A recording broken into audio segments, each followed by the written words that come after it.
Welcome back to the channel guys. कैसे हो आप लोग? इस वीडियो के अंदर हम बात करेंगे वेदांग के बारे में।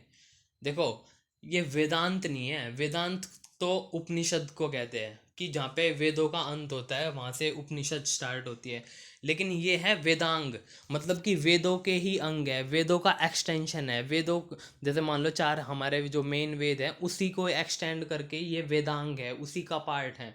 तो इसके अंदर काफ़ी सारे वेदांग हैं और इसको हिंदू धर्म में काफ़ी तवज्जो दी जाती है, काफ़ी महत्वपूर्ण माने जाते हैं। तो इसी के अंदर हम बात करेंगे। देखो, सबसे पहला जो वेदांग था उसको कहते हैं निरुक्त। निरुक्त, जिसका इंग्लिश में मतलब होता है एटाइमोलॉजी, मतलब कि जो शब्दों का जो भी क्या नाम है, जो ओरिजिन कैसे हुआ है और क्या नाम है उत्पत्ति कैसे हुई है शब्दों की, उसके बारे में बात की गई है। उसके बाद हमारा जो सेकंड वेदांग है उसको कहते हैं शिक्षा, जिसको इंग्लिश में कहते हैं फोनेटिक्स। तो इसके अंदर बताया गया है कि शब्द जो होते हैं उनकी उनका उच्चारण कैसे करते हैं, प्रोनाउंसिएशन कैसे करते हैं, वो बताया गया है। उसके बाद जो हमारा तीसरे पे हैगा उसके अंदर बताया गया है छछेंदस, जिसको हिंदी में छंद भी कहते हैं। छंद, छंद, छछेंदस, इसको इंग्लिश में मीटर कहते हैं। तो इसके अंदर बताया गया है कि हमें किस लय में गाना चाहिए, किस लय में बात करनी चाहिए। जैसे रिसाइट करना होता है कि कुछ भी चीज़ को बोल के या पढ़ के सुनाना, उसी के बारे में बात की गई। चौथा जो वेदांग है उसको कहते हैं व्याकरण, जिसको इंग्लिश में कहते हैं ग्रामर। किसी भी जो लैंग्वेज हम सीखते हैं, इंग्लिश, हिंदी या संस्कृत सीखते हैं, तो उसके बोलने के क्या रूल्स हैं, तो ग्रामर के व्याकरण के बारे में है। और इसको लिखा था पाणिनि। देखो, पाणिनि एक बहुत महान संस्कृत स्कॉलर थे, जिन्होंने एक किताब लिखी थी, क्या नाम है, ये तो अष्टध्यायी लिखी थी। अष्टध्यायी एक संस्कृत ग्रामर की बुक है, तो उसी को क्या नाम है संत पाणिनि ने लिखा था। उसके बाद जो हमारे पांचवें नंबर के जो वेदांग है उसको कहते हैं कल्पा।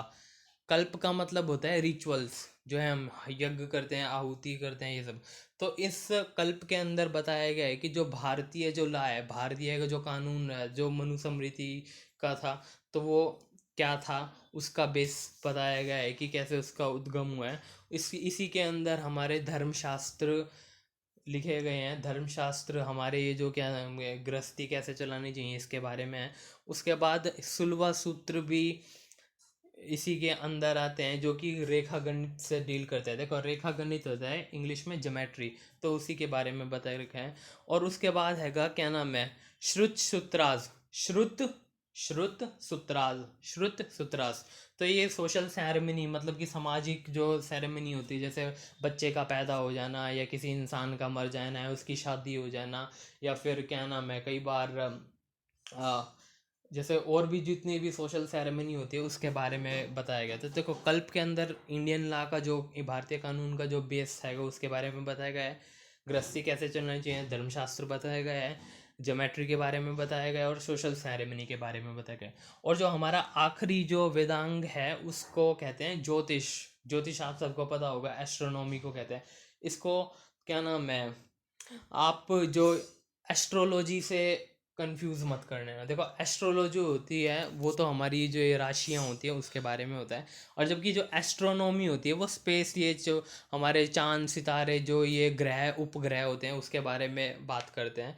तो इसके अंदर जो ज्योतिष है या फिर एस्ट्रोनॉमी है उसके अंदर, एस्ट्रोनॉमी है इसके अंदर हमारी जो क्या नाम है मूवमेंट्स ऑफ प्लैनेट्स के बारे में बताया गया हैगा। और प्लस में ये बताया गया है कि जो ये अंडरस्टैंडिंग जो जीवन के इस इन ग्रहों का क्या इफेक्ट पड़ता है। जैसे कई बार कहते हैं ना कि चंद्रमा इस स्थिति में या फिर उस स्थिति में, तो इसका हमारे जीवन पे क्या होगा।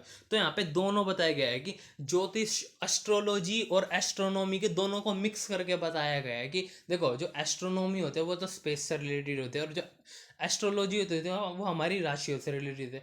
तो इसके अंदर ये बताएगी कि जो स्पेस के जो चंदा या उपग्रह होते हैं, जो ये जैसे सैटेलाइट्स होती हैं, ये जब घूमते हैं तो इनका हमारी राशियों पे क्या प्रभाव पड़ता है, तो इसी के बारे में बात की गई है। तो गैस, हमने आज जब वेदांग के बारे में बात किया और जितने भी छः के छः वेदांग थे उसके बारे में एक बार रिवाइज कर देते हैं। एक होता है निरुक्ति, शिक्षा, छछेंदस, व्याकरण, कल्पा और ज्योतिष, जिसको एस्ट्रोनॉमी भी कहते हैं।